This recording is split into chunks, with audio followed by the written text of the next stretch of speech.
हरे कृष्णा, राधे राधे। आज हम सुनेंगे कार्तिक मास महात्म अध्याय 26।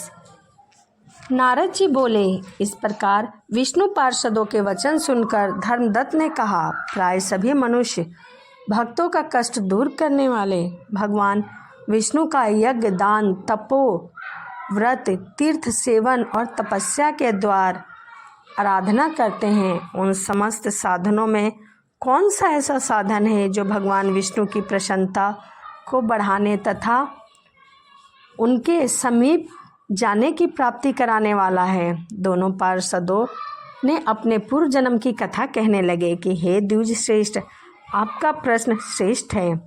आज हम आपको भगवान विष्णु को शीघ्र प्रसन्न करने का उपाय बताएंगे।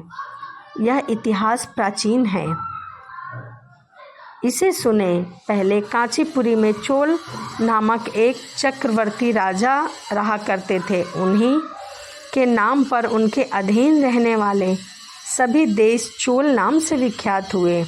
राजा चोल जब इस भूमंडल का शासन करते थे, उस समय उनके राज्य में कोई भी मनुष्य दुखी, दरिद्र, पाप में मन लगाने वाला अथवा रोगी नहीं था।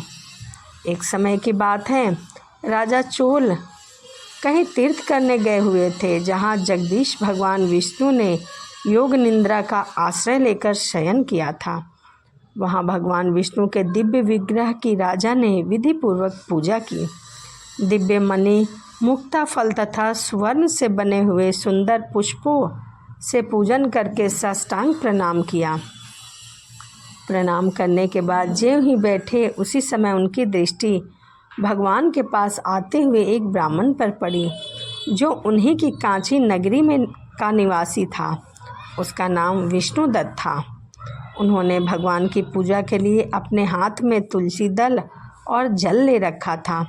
निकट आने पर उन ब्राह्मण ने विष्णु सूक्त का पाठ करते हुए देव आदि देव भगवान को स्नान कराया और तुलसी की मंजरी तथा पत्तों से उनकी विधिवत पूजा की। राजा चोल ने जो पहले रत्नों से भगवान की पूजा की थी, वह सब तुलसी के पत्तों की पूजा से ढक गई। यह देखकर राजा बहुत कुपित होकर बोले, विष्णुदास, मैंने मणि तथा स्वर्ण से भगवान की पूजा की है।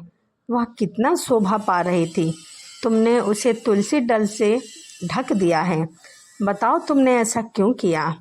मुझे तो ऐसा जान पड़ता है कि तुम दरिद्र और गंवार हो, भगवान विष्णु की भक्ति को बिल्कुल नहीं जानते हो।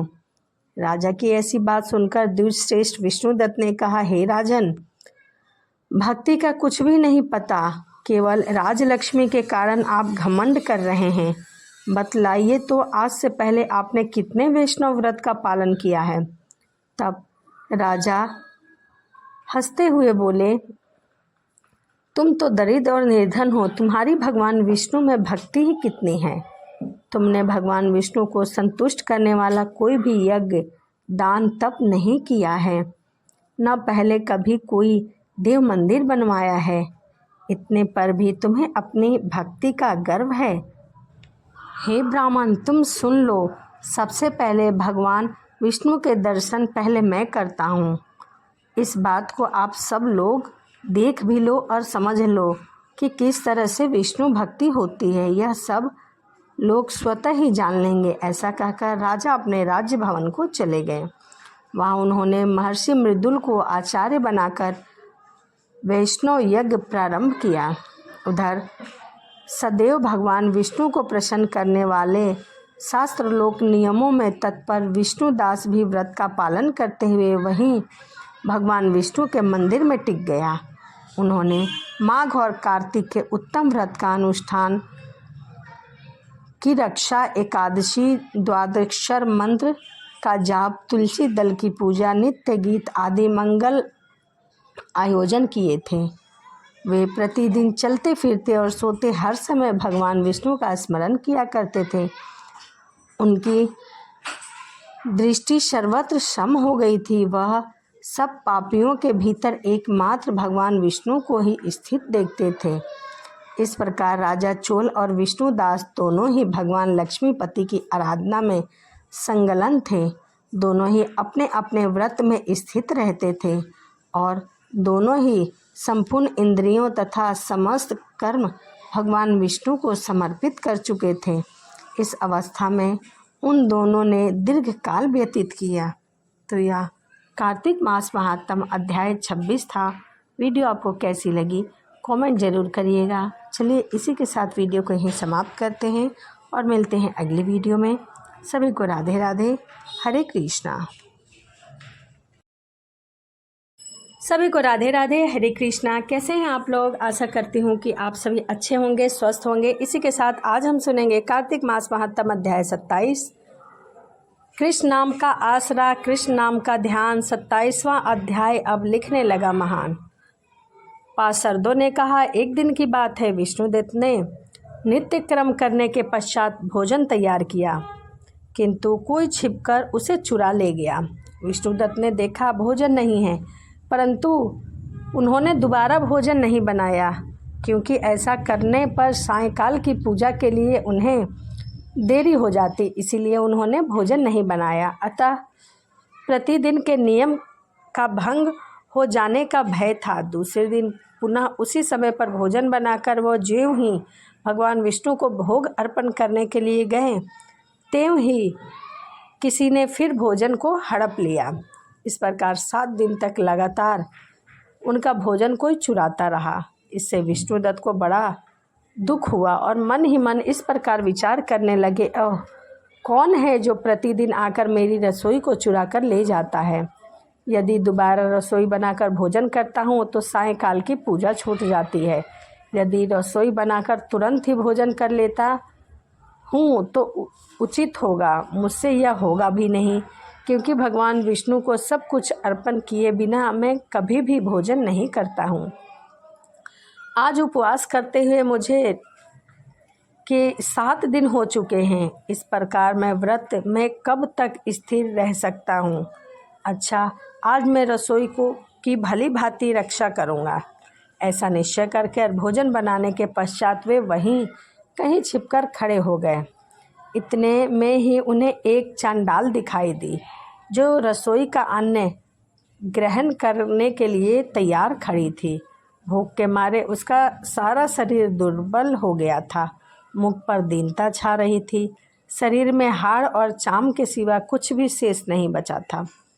उसे देखकर श्रेष्ठ ब्राह्मण विष्णुदत्त का हृदय करुणा से भर गया। उन्होंने भोजन चुराने वाले चंडाल की ओर देखकर कहा, भैया जरा ठहरो, क्यों रूखा सूखा खाते हो? तनिक इसमें घी भी ले लो।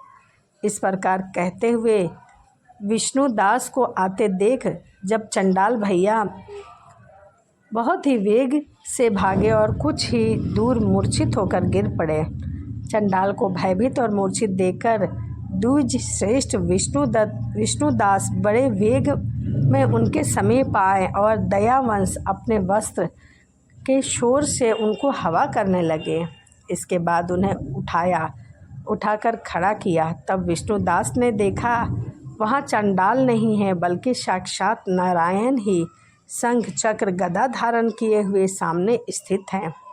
अपने प्रभु को प्रत्यक्ष देखकर विष्णुदास सात्विक भावों में वशीभूत हो गए और उनकी स्तुति नमस्कार करने में भी असमर्थ न हो सके।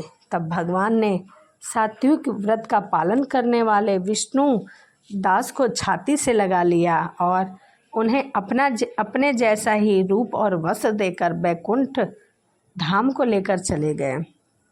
उस समय यज्ञ में दीक्षित हुए राजा चोल ने देखा विष्णुदास एक श्रेष्ठ विमान पर बैठकर भगवान विष्णु के समीप जा रहा है। विष्णुदास को बैकुंठ में जाते देख राजा ने शीघ्र ही अपने गुरु महर्षि मृदुल को बुलाया और इस प्रकार कहना आरंभ किया, जिसके साथ स्पर्धा करके मैंने इस यज्ञ दान आदि कर्म का अनुष्ठान किया है, वह ब्राह्मण आज भगवान विष्णु का रूप और वस्त्र धारण करके मुझसे पहले बैकुंठ को जा रहा है। ऐसा क्यों? मैंने इस वैष्णव धाम में भली भांति दीक्षित होकर अग्नि में हवन किया और दान आदि के द्वारा ब्राह्मणों का मनोरथ पूर्ण किया। तथापि अभी तक भगवान विष्णु मुझ पर प्रसन्न नहीं हुए हैं और इस विष्णुदास को केवल भक्ति के ही कारण श्री हरि ने प्रत्यक्ष दर्शन दिए हैं। अतः आज जान पड़ता है कि भगवान विष्णु केवल दान और यज्ञ से प्रसन्न नहीं होते।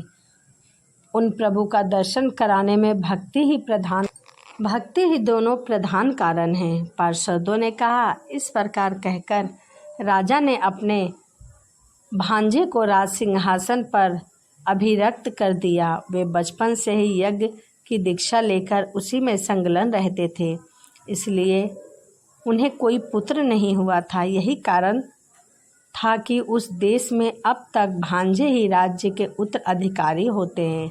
भांजे को राज्य देकर राजा यज्ञशाला में गए और यज्ञ कुंड के सामने खड़े होकर भगवान विष्णु को संबोधित करते हुए 3 बार उच्च स्वर में निम्नलिखित वचन बोले। भगवान विष्णु, आप मुझे मन, वाणी, शरीर और क्रिया द्वारा होने वाली अविचल भक्ति प्रदान करें।